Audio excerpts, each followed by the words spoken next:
A migratory miracle.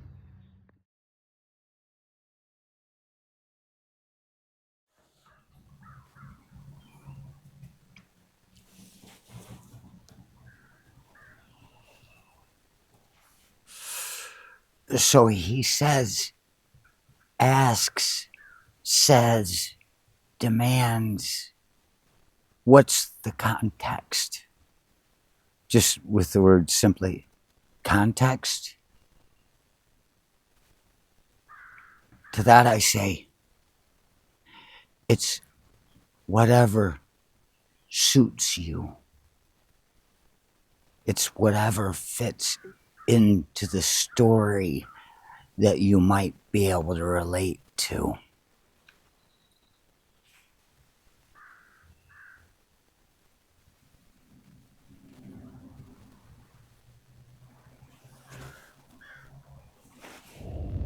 I am the Judas Resurrection.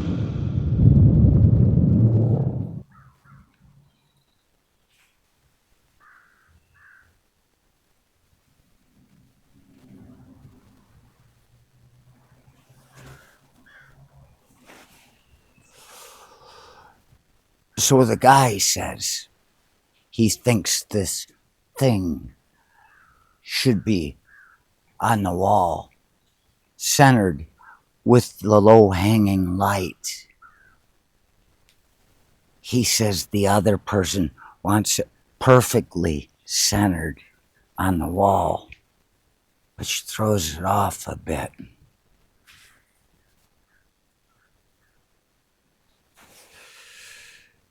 He kind of made it clear that he wanted it in the center of that, centered on that light.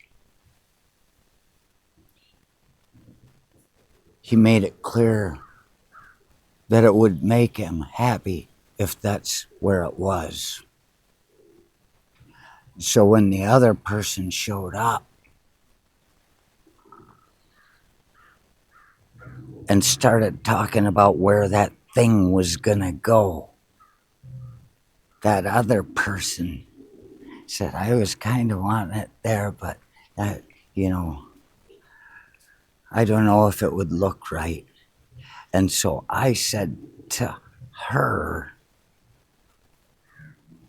I said, well, you realize, and I stood myself behind on one side, on the other side of where that thing was to be, stood on the one side of the light and centered myself on it as it hung low before me.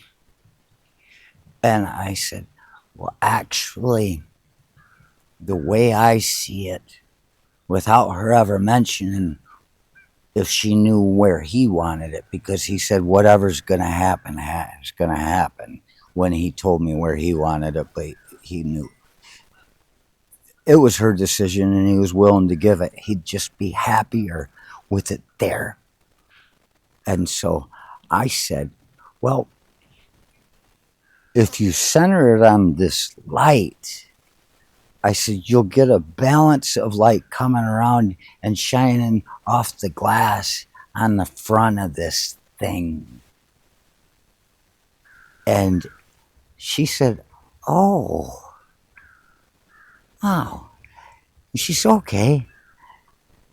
And later, I talked to the guy off to the side,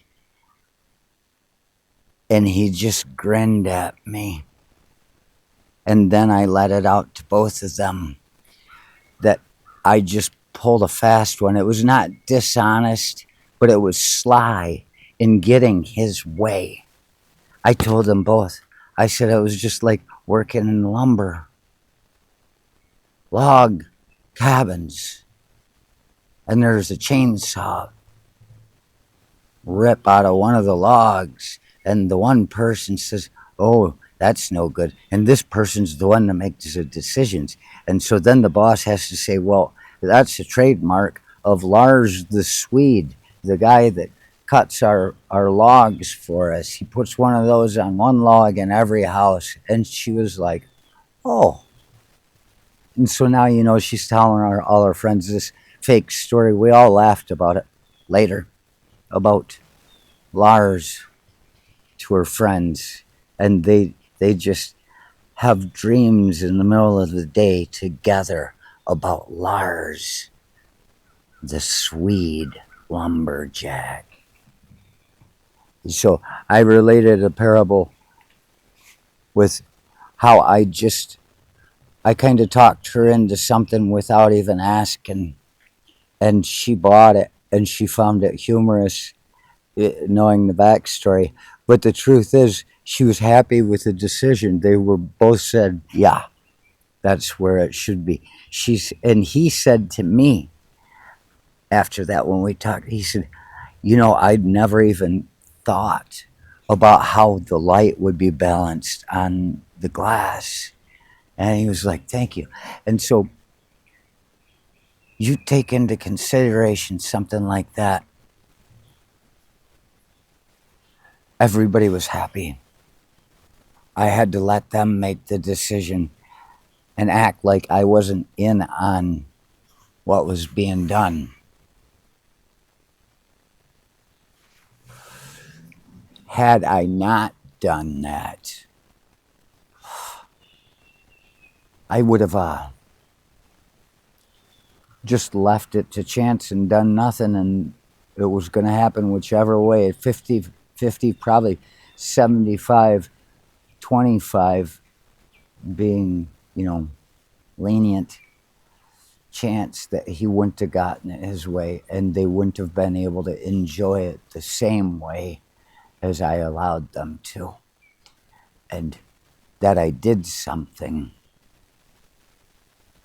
made something happen, and it was beneficial to all. And we can call that a small miracle. You think, why not a big miracle? Why is it even a miracle? Well, it affected something, and it brought more joy. And in its own way, it's all part of the big miracle. So there is no small miracle. It's not as large as the whole.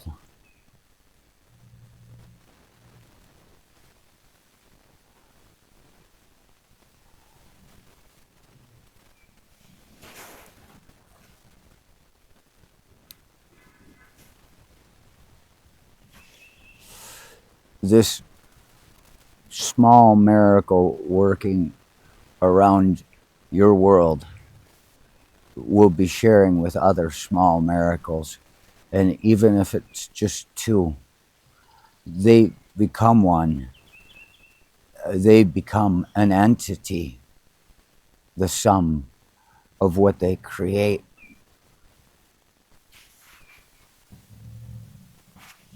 They don't remain stagnant after the fact. They're in constant growth and evolution. And if you can create many small miracles over time, you'll start to see how to create the biggest miracle of your time.